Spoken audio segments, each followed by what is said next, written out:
Hi, this is Troy Lewis, lead pastor of Steamboat Christian Center, and this is Vision Moments, an inspirational videocast that provides vision, insights, and growth opportunities for you to stay resourced and connected to our vision to love God and to love people. Can't wait for you to hear today's episode. Well, welcome to Steamboat Christian Center Vision Moments. Vision Moments is an inspirational video cast that provides vision, insight, and growth opportunities for you to stay resourced and connected with our team and engaged in our vision to love God and love people. Do you ever read the Bible and some things don't make sense? I mean, you think you know what things mean, but then you hear Jesus say something and maybe before you kind of breeze past it, but then all of a sudden, did he really just say that? What did he mean by that? I think when you encounter those things, that's a great opportunity to form it into a question and then take that question to God. And you might find that God has more than just the answer to that question for you. He might have something that applies to your life. Matter of fact, I think every time when you get to those sticky points, if you'll stay there, he's got something for you. And I have an example of that recently for me from John 17, actually verse 19. Now, John 17 is when Jesus is praying for his disciples. The end of walking together is just about over. He's going to die on the cross very soon. And so he's prepping for that, and he's praying for them in front of them. And John captures that prayer. And Jesus picks up this phrase right here and says this in verse 19. For them I sanctify myself, that they too may be truly sanctified. Now that's out of the NIV and some of the later versions, the NLT and the Message Bible.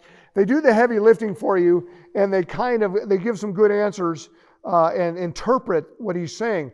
But I think it's actually important to realize that Jesus uses this word in particular, sanctify myself. Now when you hear that word, I don't know what it means to you, but it's a huge theological word. And if you go into any theological dictionary or lexicon or commentary or systematic theology book, you're going to see chapters. Some are even books just on this concept of sanctification. It's a big theological Christian word, and we don't throw it around much anymore. But Jesus uses it right here, so we ought to think about it for a second. Now, there's actually two words that kind of go together: justification and sanctification. Now, justification is the idea, the theological concept, that before God, you were dead in your sins. It's a legal term, like you were in court. But Jesus, like as your lawyer, has paid the price for your sin and goes up and says, this guy is justified. Don't hold him accountable for it anymore. He is now clean. And in theological terms, he is now declared righteous. Now, what's interesting is sanctification is then the process of becoming righteous.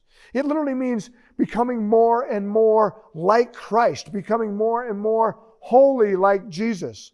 And all throughout the Old Testament, that's what it meant: to consecrate, to make holy, and be sanctified. So Jesus said, I sanctify myself.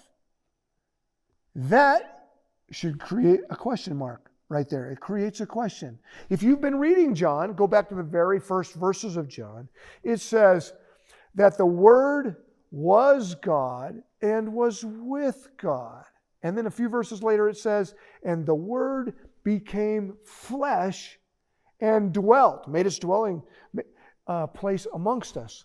And so now that you're at John 17, you've seen the narrative of the Word, who is Jesus, who is God in the flesh, who is Jesus walking amongst us.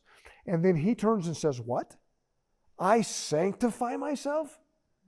So how does God, who is perfectly holy and now dwells amongst us, become more holy? That it must mean something different.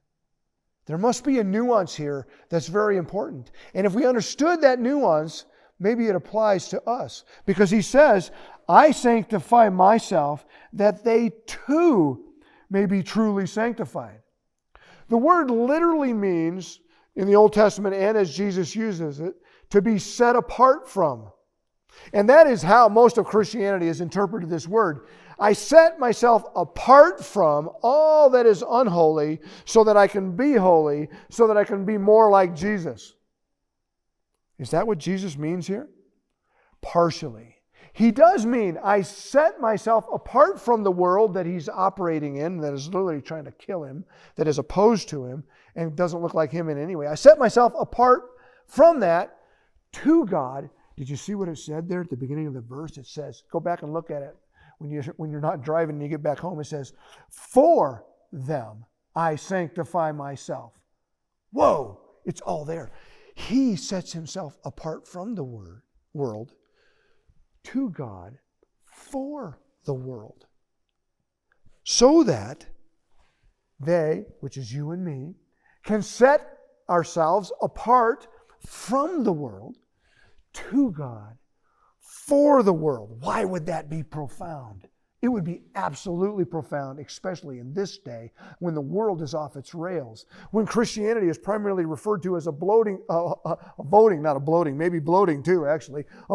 block of what we're for and what we're against, instead of setting ourselves apart from all that to God for them. Here's my challenge to you. Every morning when you get up, set yourself apart from it to God so that he could use you for the very people that he wants to reach. And then you would be loving God and loving people every day in a tangible way. Sanctify yourselves from, for. Thanks.